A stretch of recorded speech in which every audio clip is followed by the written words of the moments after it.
Good morning, students. I know all are well. I am also well. তোমাদের সাথে আবার আরেক সপ্তাহ পরে আমি দেখা করছি, মানে তোমাদের সাথে ক্লাস করার জন্য উপস্থিত হয়েছি। বিগত সপ্তাহে আমি তোমাদের সঙ্গে সহভাগিতা করেছিলাম class 7 English first paper unit 5 ছিল, এবং সেখানে একজন ব্যক্তিত্ব সম্পন্ন ব্যক্তি ছিলেন, তিনি ছিলেন বেগম রোকেয়া। সেটা প্রথম আমি তোমাদের সঙ্গে সহভাগিতা করেছিলাম। আর এই ইউনিট 5 এর প্রধান বিষয় ছিল গ্রেট ওমেন টু রিমেম্বার। আমরা স্মরণ করতে পারি মহিয়সী নারীদের কথা, এবং আমরা যুগ যুগ ধরে অনেক মহিয়সী ব্যক্তিত্বের কথা, নারীদের কথা, তারপর নারীদের পাশাপাশি পুরুষদের কথা অনেক শুনে আসছি, যে তারা মহান মহান কাজ করে মানুষের হৃদয়ে আজও বেঁচে আছেন এবং ভবিষ্যতেও তারা বেঁচে থাকবেন। আর ইউনিট 5 এর এই প্রথম লেসন 1 এ ছিল বেগম রোকেয়া। বিগত ক্লাসে আমি তোমাদের সঙ্গে সেটা নিয়ে সহভাগিতা করেছিলাম। তবে আজকে আমি তোমাদের সাথে যে বিষয়টি নিয়ে সহভাগিতা করতে চাই সেটা হলো ইউনিট 5 এর লেসন 3, এবং লেসন 3 তে আছে হেলেন কেলার। সেও একজন বিশেষ ব্যক্তিত্ব, এবং তিনিও একজন মহিয়সী নারী ছিলেন, যিনি আমরা বুঝতে পারবো এই পড়ার পরে যে তিনি কিভাবে আমাদের হৃদয়ে বেঁচে আছেন এবং অনেক মানুষের অন্তরে তিনি আছেন। তাহলে আমরা শুরু করি। সবাই তোমরা তোমাদের কাছে যার যার মেন বই পাঠ্যপুস্তক সামনে রাখো, কলম খাতা এগুলো সামনে রাখো, যেন তোমরা ভালো মতো বুঝতে পারো, এবং যেটা তোমার কাছে একটু কঠিন লাগবে সেটা খাতায় লিখে রাখতে পারো। তাহলে বই আশা করি সবার সামনে আছে। তাহলে আমি শুরু করছি, তোমরাও তোমাদের বইয়ের দিকে তাকাও। Helen Keller was a great humanitarian. Helen Keller ছিলেন একজন মহান মানব হিতৈষী। She deeply cared for the people who were sick and injured. সে গভীরভাবে চিন্তা করতেন, এবং যেহেতু সে একজন মহান ব্যক্তিত্ব সম্পন্ন ছিলেন, মানব হিতৈষী ছিলেন, তাহলে তার প্রধান কাজ ছিল সে গভীরভাবে যত্ন করতেন। যারা অসুস্থ ছিল, আহত ছিল, তাদের জন্য তিনি কাজ করতেন। These disabled people could not use a part of their body. এবং তিনি কাদের সঙ্গে কাজ করতেন? তিনি প্রতিবন্ধীদের সঙ্গে কাজ করতেন এবং করেছেন, যারা তাদের শরীরের কোনো অংশ ব্যবহার করতে পারতো না। আর আমরা জানি প্রতিবন্ধী ভাই বোনেরা, যারা প্রতিবন্ধী, যাদের হাত পা অবশ থাকে, তারা কিছু করতে পারে না, সব সময় শুয়ে থাকে এবং তাদের সব কিছু করে দিতে হয়। যাদের পরিবারে সমাজে প্রতিবন্ধী ভাই বোনেরা আছে, দেখবা তাদের বাবা মা তার প্রতিবেশীরা বা ভাই বোনেরা তাদের কত যত্ন করে। এবং হেলেন কেলারও ছিলেন যিনি এই সমস্ত প্রতিবন্ধীদের সাথে কাজ করেছেন। Helen worked for this disabled people all through her life. Helen তার সারা জীবন যতদিন বেঁচে ছিলেন তিনি সব সময় প্রতিবন্ধীদের সাথে কাজ করেছেন। Helen Keller was born in 1880 in Tuscumbia, Alabama. তিনি জন্মগ্রহণ করেছেন 1880 খ্রিস্টবর্ষে আলাবামার তোস্কাম্বিয়া অঞ্চলে। Her father was captain Arthur Keller. তার বাবার নাম ছিল captain Arthur Keller, and mother captain Adams Keller, এবং তার মায়ের নাম ছিল captain Adams. Her family was not rich and its main source of income was cotton plantation. তারা খুব ধনী ছিল না, উচ্চবংশীয় ছিল না, তারা মধ্যবিত্ত পরিবারের ছিল, কিন্তু তাদের প্রধান আয়ের উৎস ছিল তুলা চাষ করা। Helen was quite healthy when she was born. Helen যখন জন্মগ্রহণ করেছেন তখন সে সম্পূর্ণ সুস্থ ছিল। তার কোনো রকম কোনো রোগ, মানে কোনো দেহের কোনো অঙ্গ প্রত্যঙ্গ তেমন কোনো অসুস্থ ছিল না, একদম সম্পূর্ণ একটা শিশু যেভাবে সুস্থভাবে জন্মগ্রহণ করে সেরকম ছিল। But in 1882 she had a high fever and she became blind, deaf and dumb. কিন্তু 1882 সালে তার খুব কঠিন জ্বর হয়, তীব্র জ্বর হয়, যে জ্বরে সে খুব অসুস্থ হয়ে পড়েন, যার কারণে তার চোখ অন্ধ হয়ে যায়, সে বধির হয় এবং বোবা হয়। 3 দিকে তার অনেক বড় ক্ষতি হয়েছে সেই জ্বরে। এবং আমরা জানি যখন মানুষের খুব একটা হাই ফিভার, যেমন এখনো আমরা করোনা ভাইরাসের মধ্যে আছি, একটা আতঙ্কের মধ্যে আছি, এবং এটার প্রধান উপসর্গ হলো যে প্রথমে জ্বর আসবে, ঠান্ডা লাগবে, কাশি হবে, হাসি কাশি, এগুলো উপসর্গ। আর এই জ্বর কিন্তু ওই সময়তে হেলেন কেলারকে খুবই কঠিনভাবে আঘাত করেছিল, যার কারণে সে অন্ধ হয়ে যায়, বধির হয়ে যায় এবং বোবা হয়ে যায়, কানে শুনে নাই, চোখে দেখে নাই, এমনকি সে কথাও বলতে পারে না, এরকম অবস্থা তার হয়েছে। At that time, her father was a newspaper editor. যখন হেলেনের এই অবস্থা হয় তখন তার বাবা একজন সংবাদপত্রের সম্পাদক ছিলেন। He told Alexander Graham Bell about Helen.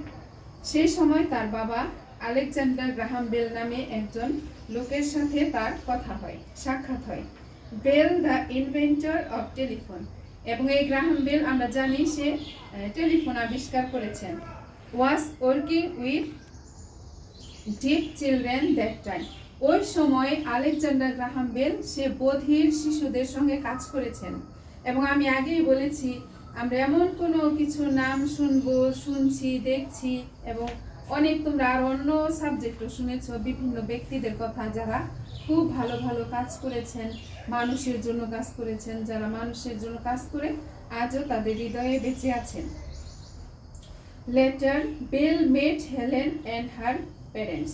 এরপরে আলেকজান্ডার গ্রাহাম বেল মনে করলেন যে হেলেনের পিতামাতার সাথে তার দেখা করতে হবে, এবং সে তাই করেছিল। He suggested Parking School for the Blind in Boston for Helen.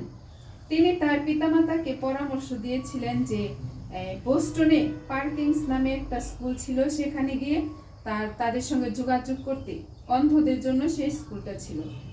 Captain Arthur went to the director of the school, Michael Anagonas.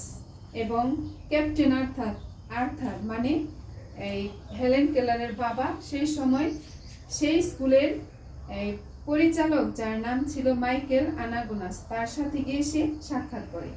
Mister Anagnos sent one of his best student called Annie Sullivan to help Helen in 1887। এবং সেই mister আনাগোনাস তার বাবা, হেলেনের বাবা captain আর্থারকে মানে পরামর্শ দিয়েছিল এবং বলেছিল যে আমি ওকে যেখানে পাঠাবো সেখানে অ্যানি সুলিভান নামে খুব ভালো একজন ছাত্রী আছে, যার কাছে থেকেই হেলেন শিখতে পারবে কিছু, এবং অ্যানি সুলিভান তাকে অনেক কিছুতে হেল্প করতে পারবে এবং তার জন্য খুব ভালো হবে। Annie greatly help Helen to communicate, এবং অ্যানি সুলিভান খুব সুন্দরভাবে এই হেলেনকে তার সাথে রেখে শিক্ষা দিতে লাগলো, তাকে সাহায্য সহযোগিতা করতে লাগলো। এবং আমরা এই হেলেন কেলারের পড়াটা পড়েছি এবং বুঝতে পারি তার জীবন কত কষ্ট করে, সে এত ধনী ছিলেন না, একটা মধ্যবিত্ত পরিবারের সন্তান ছিলেন, তারপরে তার মনের মধ্যে কত সুন্দর একটা বাসনা ছিল যে সে কাদের জন্য কাজ করবে, যাদের জন্য মানুষ চিন্তা করে না খুব একটা, বাবা মা ছাড়া, কিন্তু সে চিন্তা করেছে যে ডিসেবলড, যারা প্রতিবন্ধী, তাদের সাথে সে কাজ করবে। তাহলে আমরা আজকে তার ব্যক্তিত্ব সম্পর্কে জানতে পেরেছি, এবং আমার খুবই ভালো লাগে যে এই সমস্ত ব্যক্তিদের কথা শুনতে, যে তারা কিভাবে করেছেন, তাদের কত একটা সচেতনতা ছিল, সুন্দর একটা চিন্তা ছিল যে সে এরকম ভালো কাজ করবে। তোমরাও কিন্তু ইচ্ছা করলে অনেক ভালো কিছু করতে পারো। আজকে তোমাদের জন্য আমি এই বিষয়টা নিয়ে সহভাগিতা করেছি। তোমরা বইয়ে সবাই নিচে দেখো, see match the words with their meaning. এখানে ওয়ার্ডস দেওয়া আছে এবং মিনিংস দেওয়া আছে। এখানে আমরা এটা করতে পারি যে মনে করো এই উল্টাপাল্টা দেওয়া আছে, উলট পালট করে দেওয়া আছে, সেটা আমরা সাজিয়ে লিখতে পারি। যেমন হিউম্যানিটারিয়ান আমরা জানি এটার অর্থ হলো মানব হিতৈষী, মানবতাবাদী। এখানে আমরা কোন লাইনটা মিলাতে পারি?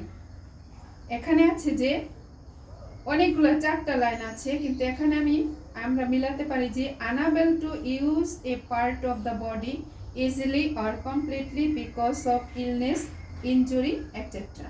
যেমন মানব হিতৈষীরা মানবতাবাদীরা কি ধরনের কাজ করে, যারা আনএবল টু ইউজ পার্ট, তারা তাদের শরীরের কোন অংশ ইউজ মানে ব্যবহার করতে পারে না, যারা বিভিন্ন অসুস্থতা আঘাত ইত্যাদির কারণে তারা কি হয়ে যায়, অসুস্থ হয়ে যায়, তাদের জন্য তারা কাজ করে। ডিসেবল প্রতিবন্ধী। হিউম্যানিটেরিয়ান যারা মানব হিতৈষী, তারা আরো কাজ করতে পারে making people sufferings less and improving their living conditions.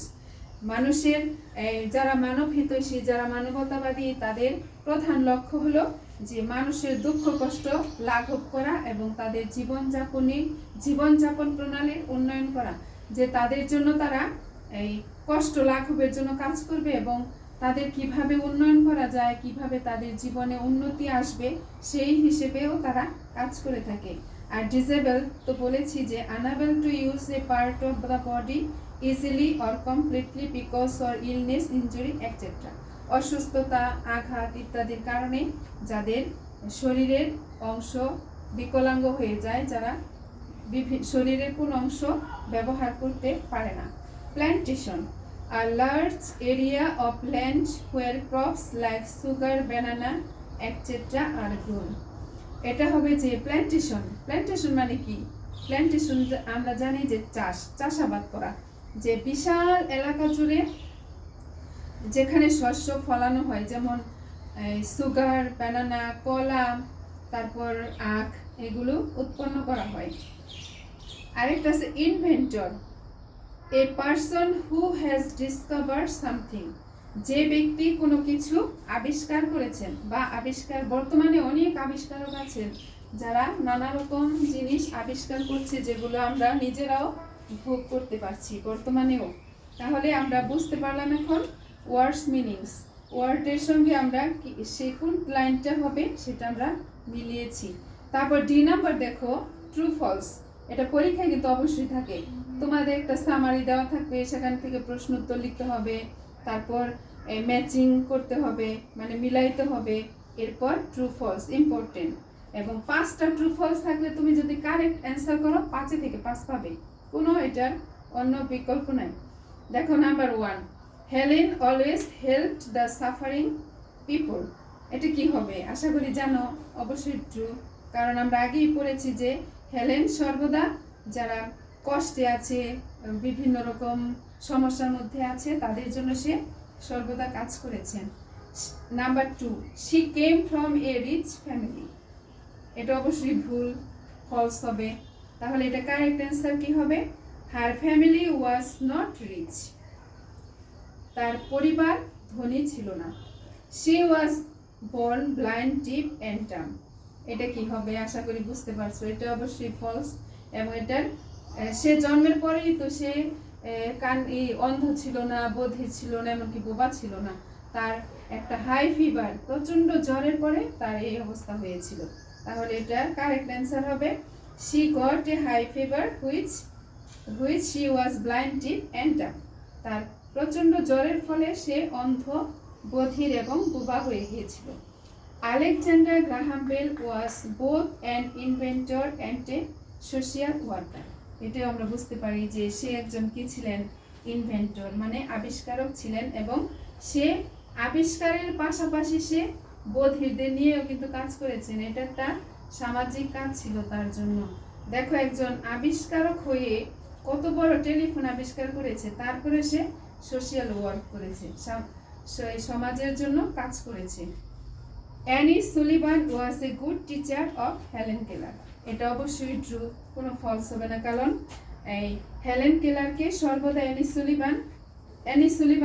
Annie Sullivan হেলেনের জন্য একজন খুব ভালো বেস্ট গুড টিচার ছিলেন, খুব ভালো শিক্ষিকা ছিলেন, যিনি অ্যানিকে সঙ্গে নিয়ে তাকে সব সময় ভালো শিক্ষা দিয়েছেন। তাহলে এখানে 5টা ট্রু ফলস আমরা বুঝতে পেরেছি। আমি পড়ানোর পর আশা করি তোমরা আবার বাড়িতে আবার বই খাতা নিয়ে বসবে এবং সেটা প্র্যাকটিস করবে। তারপর ই নাম্বার দেখো, চুজ দ্য বেস্ট অ্যান্সার। এখানে আমরা বুঝতে পারি যে এখানে একটা প্রশ্ন দেওয়া থাকবে, প্রশ্নের নিচে চারটা অপশন দেওয়া থাকবে, সেখানে এখানে আছে সি নাম্বার পর্যন্ত। এই 3টা থেকে যে কোনো একটা সঠিক হবে, 2টা ভুল হবে। তাহলে এখানে অবশ্যই আমাকে সঠিক উত্তর দিতে হবে এবং পরীক্ষা এটা থাকে 3টা থেকে তুমি যদি একটা সঠিক উত্তর দাও 1 থেকে 1 নাম্বার পাবে। তাহলে নাম্বার 1 প্রথমটা, Helen Keller work for a number women's right, disable people, poor people. তাহলে আমরা মনে হচ্ছে এখানে 3টাই সঠিক, কিন্তু সত্যিকারের সঠিক কোনটা সেটা আশা করি বুঝতে পারছো। এখানে সঠিক হবে বি নাম্বার, ডিসেবল পিপল। প্রতিবন্ধীদের জন্য তিনি তার সারা জীবন কাজ করেছেন।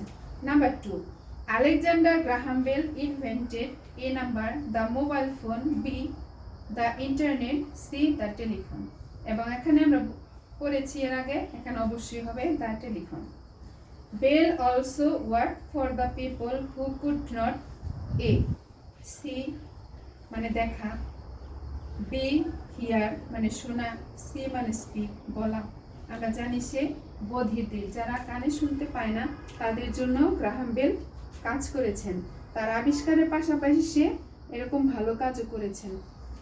তাহলে আজকে আমরা হেলেন কেলার সম্বন্ধে জানলাম। এখানে খুব সুন্দর, নিচে অনেক কিছু আছে, হয়তো পরীক্ষায় থাকতেও পারে, না থাকলেও আমাদের তো অবশ্যই বই সম্বন্ধে আমাদের সম্পূর্ণ জানতে হবে কোথায় কি আছে, যেন যেখান থেকে একটা সামারি আসুক, প্যাসেজ আসুক, আমরা অবশ্যই যেন উত্তর দিতে পারি।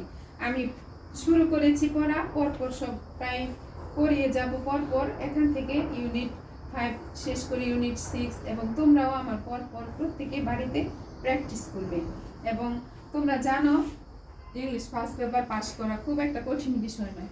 তোমরা একটা প্যাসেজ আসবে, খুব ভালো মতো যদি এখন স্টাডি করো তাহলে বুঝতে পারবা, প্রশ্নের উত্তর দিতে পারবা, ট্রু ফলস লিখতে পারবা, এভরিথিং সবকিছুই পারবে। তাহলে আমি আরেকটু বিষয় তোমাদের বলতে চাই যে এখানে আমরা অনেকগুলো শব্দ অর্থ দেখতে পাই, যে ওয়ার্ড দেখতে পাই, যে যেটা আমরা পড়লে আমাদের জন্য পড়তে আরেকটু সহজ হবে। যেমন এখানে একটা শব্দ আছে হিউম্যানিটেরিয়ান। হিউম্যানিটেরিয়ান অর্থ হতে পারে যে মানব হিতৈষী বা মানবতাবাদী। তোমরা খাতা লিখো, হিউম্যানির প্রথম লাইনে আছে হিউম্যানিটেরিয়ান, সেটা হবে মানব হিতৈষী। তারপর ডিপলি, ডিপলি মানে গভীরভাবে, যে যেমন হেলেন কেলার গভীরভাবে উপলব্ধি করেছিলেন সে কাজ করবে তাদের সাথে, এবং তাদের সে যত্ন করেছিলেন, ভালোবেসেছিলেন। ইনজোর্ড, ইনজোর্ড মানে আহত।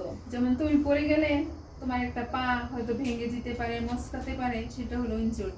যে তুমি কিছুক্ষণের জন্য, সাময়িক বা একটু দীর্ঘ সময় হতে পারে, সেই পাটা আর ব্যবহার করতে পারবে না, ব্যথা থাকবে, হাঁটতে পারবে না, তখন মানুষ সেটার অর্থ হলো ইনজোর্ড মানে আহত হওয়া। ডিসেবলড, ডিসেবল তো জানো প্রতিবন্ধী। তারপর আছে দেখো মেন সোর্স, মেন সোর্স হতে পারে যে প্রধান উৎস। তারপর একটা অর্থ আছে কটন, কটন অর্থ তুলা, প্ল্যান্টেশন অর্থ চাষ। তারপর নিচের প্যারায় দেখো ব্লাইন্ড, ব্লাইন্ড অর্থ আমরা জানি অন্ধ। ডিপ, ডিপ অর্থ বধির, জাম অর্থ বোবা। হাই ফিভার, হাই ফিভার অর্থ তীব্র জ্বর বা প্রচন্ড জ্বর। নিউজ পেপার তো সবাই জানো, সংবাদপত্র। এডিটর, সম্পাদক। ইনভেন্টর, আবিষ্কারক। টেলিফোন তো জানো, টেলিফোন, টেলিফোনি। তারপর সাজেস্টেড, সাজেস্টেড অর্থ পরামর্শ। ডিরেক্টর, পরিচালক। তারপর হতে পারে কমিউনিকেট, সহযোগিতা বা যোগাযোগ, যা আমরা বলতে পারি। তারপর একটা আছে এখানে হেলদি, হেলদি মানে স্বাস্থ্যবান। যেমন এই হেলেন কেলার যখন জন্মগ্রহণ করে সে কিন্তু সম্পূর্ণ সুস্থ ছিল, স্বাস্থ্যবান ছিল। পরে যখন তার তীব্র জ্বর হয় তখন পরে সে অসুস্থ হয়ে পড়ে। তার পার্ট অর্থ আমরা জানি অংশ। সিক অর্থ অসুস্থ, বডি অর্থ শরীর। এবং আর যে অর্থগুলো আছে এখানে, ওয়ার্ডগুলো আছে প্রায় সহজই আছে, তোমরা পরবর্তীতে পড়ে নিবে। আজকে তোমাদের সাথে আমি এইটুকুই বলতে চেয়েছিলাম। পরবর্তীতে চলবে ক্লাস পরপর, তোমরাও আমার সাথে সাথে পড়ে যাবে। আমার পড়ানোর পরপর তোমরাও চেষ্টা করবে আবার পড়াটা পড়তে, ভালো মতো ওয়ার্ডগুলো দেখতে, ওয়ার্ড মিনিং অর্থগুলো দেখতে। তারপর নিচে আছে ট্রু ফলস, তারপর choose the best answer, word meanings, এগুলো পড়লে দেখবা এমনিতেই তোমরা সব কিছু পারবে। আর তুমি যদি পড়াটা ভালো মতো পড়ো এবং বাংলা ভালো মতো জানো এবং পড়বে আরও, দেখবে এখান থেকে প্রশ্ন উত্তর থাকবে, যে কোনো প্রশ্ন আসলে তোমরা উত্তর দিতে পারবে। তাহলে আজকে এইটুকুই থাক। তোমাদের সবাইকে ধন্যবাদ দিই আমার ক্লাস মনোযোগ সহকারে শোনার জন্য। সবাই ভালো থাকবে।